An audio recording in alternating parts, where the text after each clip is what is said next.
જલારામ બાપાએ પોતાના જીવનકાળમાં કરેલા નિસ્વાર્થ સેવા કાર્યને કારણે આજે અસંખ્ય લોકોના શ્રદ્ધાળુનું કેન્દ્ર બન્યા છે. સંત શિરોમણી એવા જલારામ બાપાનો મહિમા જ અપાર છે. ત્યારે ગુજરાતમાં આજે પણ એવી જગ્યા છે જ્યાં જલારામ બાપાની કૃપા અને દિવ્ય પરચા મળે છે. જેમાં અમરેલીનું ખજૂરી પીપળિયા ગામમાં પણ આવી જ એક જગ્યા છે જ્યાં આજે પણ જલારામ બાપાના પરચા જોવા મળે છે. જ્યાં આજે પણ જલારામ બાપાની યાદ સચવાઈ રહી છે. અહીં છે જલારામ બાપાની પ્રસાદી લાકડી, જેનો પરચો ઘણા લોકોને આજે પણ મળે છે. કહેવાય છે કે જલારામ બાપા વીરપુરથી ચાલીને ફતેપુર જતા ત્યારે ખજૂરિયા પીપળિયા પટેલ રામજીભાઈને ત્યાં રોકાતાને આ પરિવારને પ્રસાદી રૂપે લાકડી આપી હતી. સામાન્ય રીતે આપણે જે વસ્તુને પૂજા તુલ્ય ગણીએ છીએ તેને આપણે મંદિરમાં સ્થાન આપીએ છીએ. કહેવાય છે કે જલારામ બાપાએ જ્યારે રામજીભાઈને પ્રસાદી સ્વરૂપે લાકડી આપી હતી ત્યારે તે લાકડીને રસોડામાં મૂકવાની કટોર કરી હતી અને જેથી જલારામ બાપાની આ લાકડીના દર્શન માટે કોઈ ભવ્ય મંદિર નથી. હાલ અહીં રામજી બાપાની 5મી પેઢી રહે છે અને પ્રસાદીની લાકડીનું જતન કરે છે.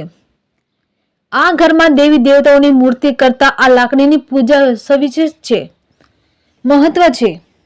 આ લાકડી સાથે જોડાયેલી ગાથ ઘણી જ અનોખી છે. દિવ્ય લાકડીના દર્શનાર્થે અહીં રોજ બરોજ ઘણા લોકો આવે છે અને દર્શન કરી ધન્યતાની અનુભૂતિ કરે છે.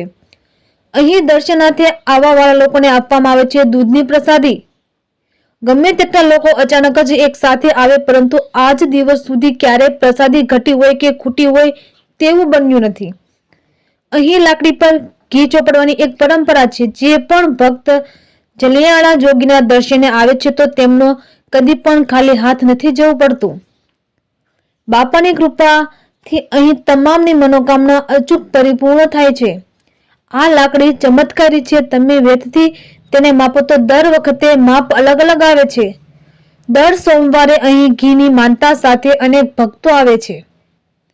આજે પણ રામજી બાપાના ઘરના તમામ સભ્યો જલારામ બાપાની પ્રસાદીની લાકડીનું જતન કરી રહ્યા છે. જલારામ બાપાના આસ્થા રાખનારા ગ્રામજનો પણ લાકડીની મહત્તાને અને તેના પરચાને યાદ કરે છે. રિપોર્ટર કમલેશ રાવરાણી, સુલતાનપુર. જલારામ બાપાની જલારામ બાપા જ્યારે વીરપુરથી ફતેપુર જતા ત્યારે હવારમાંથી નીકળે. અહીં બપોરે અમારે અમરેલી જિલ્લાનું ખજૂર પીપળિયા ગામ એ સમયમાં હતું ઠક્કર પીપળિયા નામ. ના આરામ કરવા બે હતા અને અમારા ચોથી પેઢીના દાદા એને બોલાવતા, ત્યાં બેહવા જતા ને પછી બોલાવ્યા અમારા ઘરે આવતા. પછી ફતેપુર હાલતા થતા અમારા દાદાના ભાવથી રાત બે રાત રોકાય ને વાડીએ છે ત્યાં નાવા ધોવા જાય, ટિફિન મગાવે, ખાય. પછી એક વખત આવ્યા ત્યારે દૂજાણું નહોતું. જલાબાપાએ પૂછ્યું કેમ ભગત આમ છે, કે એમણે દૂજાણું નથી. એટલે જલાબાપા કે હાલે આ લાકડી તારા રસોડામાં રાખી, તારું અખંડ દૂજાણું અખંડ ભંડાર ભરતું રહે. હાલની તકમાં અમારી ચોથી પેઢી, મારા છોકરાઓ 5મી પેઢી છે. હાલની તકમાં અમે રસોડામાં રાખી છે લાકડી. બાપાના દીવાબત્તી અમે રસોડામાં હાંજવાર કરીએ છીએ.